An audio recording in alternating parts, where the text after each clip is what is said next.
Hello दोस्तों।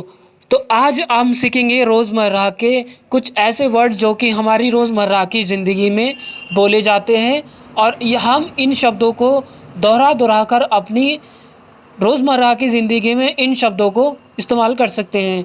तो चलिए शुरू करते हैं। तो पहला शब्द है हमारा वाह वाह। तो हम इसको इंग्लिश में कहेंगे मार्वलस। सेकंड है हमारा शाबाश, वेल डन। और थर्ड है हमारा अति सुंदर, ब्यूटीफुल। जो चौथा है हमारा अरे, हे। और वही हे राम को हम ओ माय गॉड कह सकते हैं। आपने तो कमाल कर दिया, इसको हम वंडरफुल कह सकते हैं। बेशक बेशक को हम ऑफ कोर्स कह सकते हैं। ईश्वर का धन्यवाद, ईश्वर के धन्यवाद को हम इंग्लिश में थैंक गॉड कह सकते हैं। ईश्वर की कृपा से बाय गॉड्स ग्रेस कह सकते हैं। खुदा आपको बरकत दे, इसको हम इंग्लिश में माय गॉड ब्लेस यू कह सकते हैं। आपको भी सेम टू यू। इसके अलावा हम बहुत बढ़िया को एक्सीलेंट कह सकते हैं। वहीं बड़ी दुख समाचार पर हाउ सैड का इस्तेमाल कर सकते हैं। बड़ी खुशी का समाचार है, इसे हम कहेंगे that is a good news. वहीं कितनी बड़ी विजय, उसको हम व्हाट अ ग्रेट विक्ट्री कहेंगे। सुनिए को हेलो लिसन कह सकते हैं। वहीं फटाफट करिए को हम हरी अप प्लीज़ कह सकते हैं। कितनी बुरी बात है, हाउ टेरेबल कह सकते हैं। कितना अपमान की बात है, हाउ डिसगस्टफुल कह सकते हैं।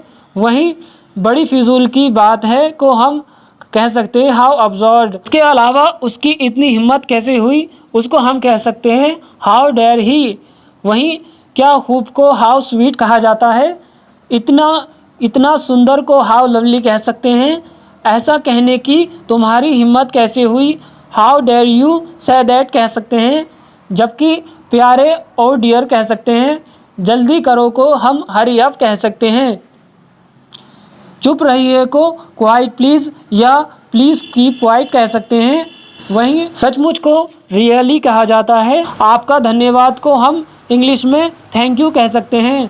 भगवान का लाख लाख शुक्र को हम इंग्लिश में थैंक गॉड कह सकते हैं। ये दिन बार बार आए, इसके लिए हम इस्तेमाल करेंगे many returns of the day. इसके अलावा मैंने मैच जीत लिया को हम इंग्लिश में कहेंगे आई हैव वन। वहीं बधाई देने पर हम कॉन्ग्रेचुलेशन का इस्तेमाल कर सकते हैं। इसके अलावा कितनी बेहदगी का इस्तेमाल हम व्हाट नॉनसेंस में कर सकते हैं। वहीं कितनी शर्म की बात है का इस्तेमाल हम व्हाट अ शेम का इस्तेमाल कर सकते हैं। कितनी दुख की बात है का हाउ ट्रेजिक कह सकते हैं। वहीं कितना सुखद आश्चर्य है, इसका इस्तेमाल हम कुछ इस तरह से कर सकते हैं व्हाट अ प्लेजेंट सरप्राइज। वहीं आश्चर्यजनक का इस्तेमाल हम वंडरफुल में भी कर सकते हैं। वहीं छी छी पर हाउ डिस्गस्टिंग भी कह सकते हैं। खबरदार को बी अवेयर कहा जाता है। कितनी दुख की बात है व्हाट अ पिटी में इस्तेमाल कर सकते हैं। कितना बढ़िया सुझाव है, इसके लिए हम इस्तेमाल करेंगे व्हाट एन आइडिया। आपका स्वागत के लिए हम वेलकम सर का भी इस्तेमाल कर सकते हैं। सावधानी से या संभल के करो को हम वॉच आउट भी कहते हैं। कहीं नज़र ना लगे, इसके लिए हम कहेंगे टच वुड। और अब चाहे जो भी हो, इसके लिए हम करेंगे कम वर्ड में। दोस्तों ये थे कुछ इंग्लिश के वर्ड जो कि आपकी रोज़मर्रा की ज़िंदगी में काम आने वाले हैं। यदि आप इनकी रोज़ प्रैक्टिस करते रहेंगे तो आप अपनी डेली लाइफ में इन वर्ड्स का इस्तेमाल कर सकते हैं। तो आज के लिए बस इतना ही। अगर आपको ये वीडियो पसंद आई है तो प्लीज़ लाइक एंड सब्सक्राइब करना मत भूलना।